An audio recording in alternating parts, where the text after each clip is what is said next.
Educational creativity চ্যানেলে সকলকে স্বাগত। আপনারা জানেন আজ কলকাতা হাইকোর্টে কোর্ট নম্বর 14 জাস্টিস বিভাস পট্টনায়কের বেঞ্চে সারপ্লাস ট্রান্সফার মামলা যে বায়োলজিক্যাল এসকে কেন্দ্র করে সেই মামলার শুনানি ছিল।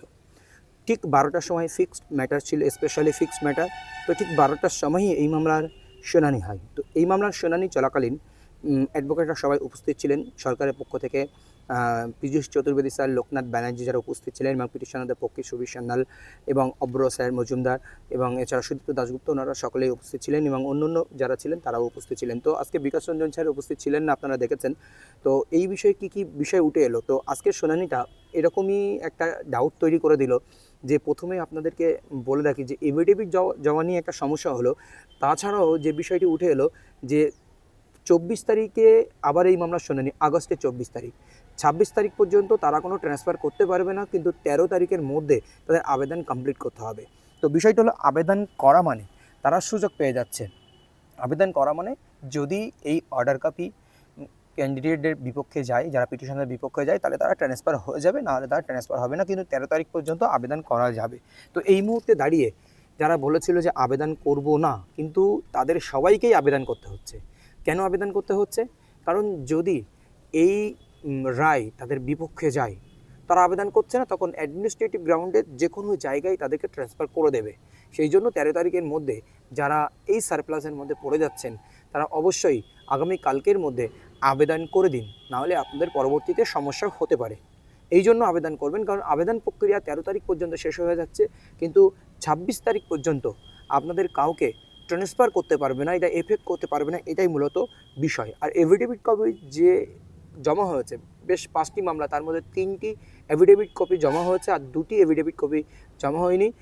অব্র স্যার মজুমদার সিনিয়র অ্যাডভোকেট এবং সুবীর সান্যাল, ওনারা স্টেট পক্ষের যে ছিলেন রেসপন্ডেন্ট, ওনারা এফিডেভিট জমা করেননি। তো সেহেতু মামলা দীর্ঘ শুনানি হয়নি, যেহেতু এফিডেভিট জমা না হলে মামলার শুনানি দীর্ঘায়িত হয় না, এরা কাউন্টার এফিডেভিট দেবে, এরকম একাধিক বিষয় কিন্তু থাকে, এই একটা বিষয়। আর যে 3টি এফিডেভিট জমা দেওয়া হয়েছে তার মধ্যে প্রধান সারমর্ম হচ্ছে যে অ্যাডমিনিস্ট্রেটিভ গ্রাউন্ডে বা অ্যাডমিনিস্ট্রেটিভ পাওয়ারে তারা এটি করেছে। সেখানে আপনারা দেখতে পাবেন পরবর্তীতে এফিডেভিটকেও হাতে পেলে বা শুনানিতে দেখতে পাবেন। তো এফিডেভিটটা আর ওইভাবে সামনে আসে না, তো ইমেল মারফতও কোনো তথ্য আসেনি, জাস্ট ইমেলে একটা মেসেজ এসেছে যে মামলা রয়েছে ইত্যাদি, কোনো কপি তারা পায়নি। একটা দুটি মামলার ক্ষেত্রে তারা কপি পায়নি, সেই বিষয়টি উঠে এসেছে। জাস্টিস তখন বিষয়টি রাজ্যের উপরে রেগে যান যে ফিক্সড টুডে, হয় ডু নট সার্ভ ইট। মামলাটি ফিক্সড হয়েছে, স্পেশাল ম্যাটার, তাহলে আপনারা এখনও এফিডেভিট জমা দেননি কেন? তো এই একটু বিষয়। এবং তারপরে একটা টাইমে উঠে আসে যে all the affidavit in a format, যে 5টা মামলা রয়েছে, সেই 5টা মামলার এফিডেভিট একটা ফরম্যাটে করে সবাইকে দেওয়ার কথা বলা হচ্ছে, সেই বিষয়ে উঠে আসলো।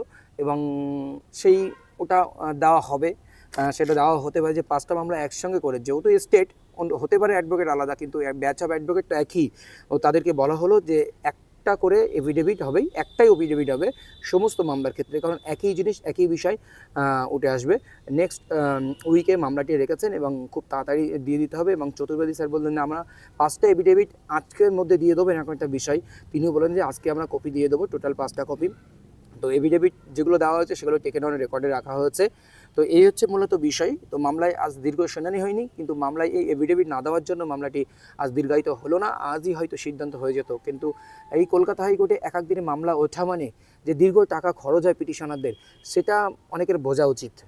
কারণ এই স্টেট মানে তারা যেভাবে হোক দীর্ঘায়িত করার চেষ্টা করছে বিষয়টি, তারা এফিডেভিট জমা দিচ্ছে না, মামলার শুনানি করছে না, তার মধ্যে যদি প্রসেস কমপ্লিট হয়ে যায়। কিন্তু এখানে যদি অ্যাপ্লিকেশনের ডেটটা আরেকটু বাড়িয়ে দিত, তাহলে খুবই ভালো হতো হয়তো মনে হয়।